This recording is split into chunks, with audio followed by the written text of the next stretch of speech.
Yes. Now, theory of mentalism. So, mentalist theory, which is another perspective of language learning, that was presented somewhere in 1960s, and this was presented in opposition or in response to the theory of behaviorism. And I hope you know who was the presenter who presented the theory of Chomsky. Yes. Noam Chomsky, who is an American linguist and American philosopher and political commentator as well. He presented the theory of mentalism. So, what is mentalist perspective about language learning? Do you know, any one of you? Can you tell me what is mentalist perspective of language learning? Process in mental, like it will add in the process of language learning device, through device. Okay. Everyone, we, the humans, we are born with an innate ability, and that innate ability is language acquisition device, LAD, which plays a significant role in language learning. So the theory of behaviorism, it gives importance to the social perspective of language learning, that society plays a central role in language learning. Mentalists say that language learning is more a mental and cognitive process. So mentalists say that just like we are born with other innate abilities, just like as humans we are born with the ability to see, this is inborn ability. We have got eyes, we have got nose, we can smell. So these abilities we do not get from the surroundings. Rather, what happens? We are born with these abilities. Allah Almighty, nature has given us this ability that we have got eyes, we are born with eyes, so we can see. We are born with nose and ears, so we can smell and we can listen. So same is the case, that humans are born with a specific ability, which is language learning ability, and this is only humans who are born with this. The other animals, they are not born with this ability, though they also live with us in the society. So if language learning had been a social process, then according to mentalists, then the other animals would have also been able to use language, to speak language. Then why is this ability only specific to humans? Why only humans can speak? Because according to mentalists, it is our innate ability which helps us in learning the language, whether it is our first language or the second language. So we are born with an innate ability. And what is that innate ability? That is a device that is in our brain, which is LAD, L-A-D, LAD, language acquisition device. And with the help of that LAD, we learn language. Now the question arises, if that LAD is responsible for language learning, then how does that LAD function? If we say that LAD is, we have got a LAD in our brain. Like the black box in our minds. Yes, that is a black box, means a specific part of our brain is responsible. So what lies inside that LAD? Data. What data? Grammar. Raw material. And what is that raw material? Universal. Patterns of language. Rules of language. Patterns. Unstructured data. Or structured, unstructured. Okay. We will discuss it, whether it is unstructured or structured. So we are, Walaikum Salam. So we are born with that LAD, and LAD has got certain structures, certain basic structures, which we say that there is a grammar inside our LAD. We will discuss this concept later on, because the further extension of mentalism was universal grammar, another concept which was presented by the same linguist Noam Chomsky. So we will discuss that in detail in our next class, in our next session. Today our focus is, okay, what is mentalism, which is the basic idea, and the further extension of this mentalism was universal grammar. So LAD has got some rules, regulations, and there's a specific name for those rules with which we are born. Do you know anyone? Does anyone know the name? What is that? Parameters. Principles, parameters, yes, these are. And another specific name is phrase structure rules.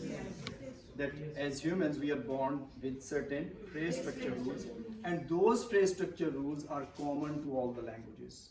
They are not language specific. Okay? They are those features which are related to all the languages. Just like we take an example of, in every language, a sentence consists of a noun phrase and a verb phrase. Nobody tells us in our Urdu language or English language that, hey, you are going to speak language. So remember that the utterances, the sentences that you will speak, all the sentences will consist of a noun phrase or a verb phrase. Even the smallest sentence that we make, just think that when we were younger, when we were quite young learners, 1 year, 2 years old, so at that time when we wanted to say something, so we made a combination of two things, that is, mujhe pani chahiye, I need water. Okay? Or if we say that I speak, मैं बोलता हूँ, I listen, मैं सुनता हूँ. So if we use only the verb phrase, that is सुनता हूँ, so meaning is not clear. What does it mean? But to make the meaning clear, we say I speak. What is I? Noun phrase, and speak verb phrase. So in every language, everybody, as adults, as children we know, as young learners we know, that if we have to communicate, so we have to speak at least two things.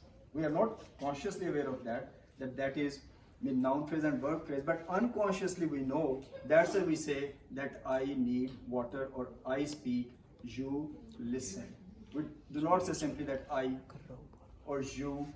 If we say I or you, if suppose I say you, do you get the meaning? No, sir. You do not get the meaning.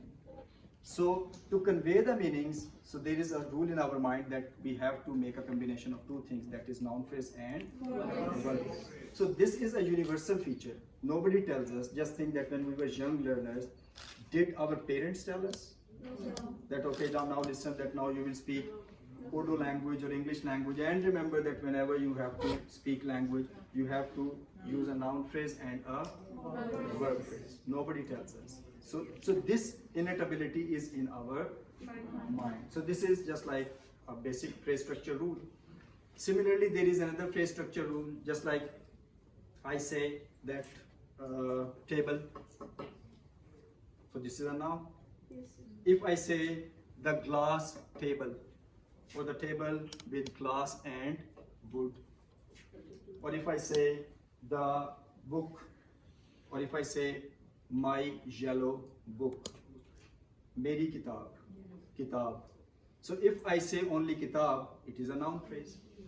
But when I say meri peeli kitab or my yellow book, I do not say my book yellow, or I do not say book my. Did anyone tell you that in this noun phrase, first you have to use my, which is a modifier, and then you have to, or determiner, and then you have to use the noun? Yes, we automatically got this, that if we have to say, if we have to refer to a noun phrase, first we use the determiner or modifier, determiner my, and then we say book. And in Urdu language we say meri kitab. We do not say kitab, meri. Nobody tells us, but our mind tells us that if you are using a noun phrase, so noun phrase can simply be a noun, that is kitab, or a determiner plus noun, that is meri kitab or my book, or a determiner, modifier, and a noun, that is my yellow, my determiner, yellow modifier, and the noun itself, that is book, my yellow. So these three structures we have got in our mind, that if we have to make a noun phrase, either noun phrase can be made by using simply a noun, okay, just like we say book, or in Urdu language we say kitab. If we add one more element, that is determiner, we say my book, or we say meri kitab, determiner plus noun. And the third structure is determiner plus modifier plus noun, that is my yellow book or meri peeli kitab. So nobody tells us this sequence. So this is in our mind. This phrase structure rule for a noun phrase. So this also lies in our mind.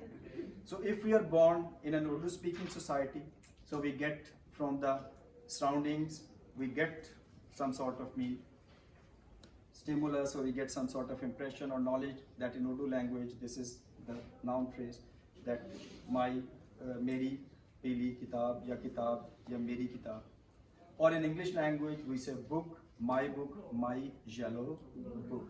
So automatically we just make this, we learn this noun phrase, and in this way we use this noun phrase. Okay. In the next, now I give you the example of prepositional phrase to further make this concept clear to you.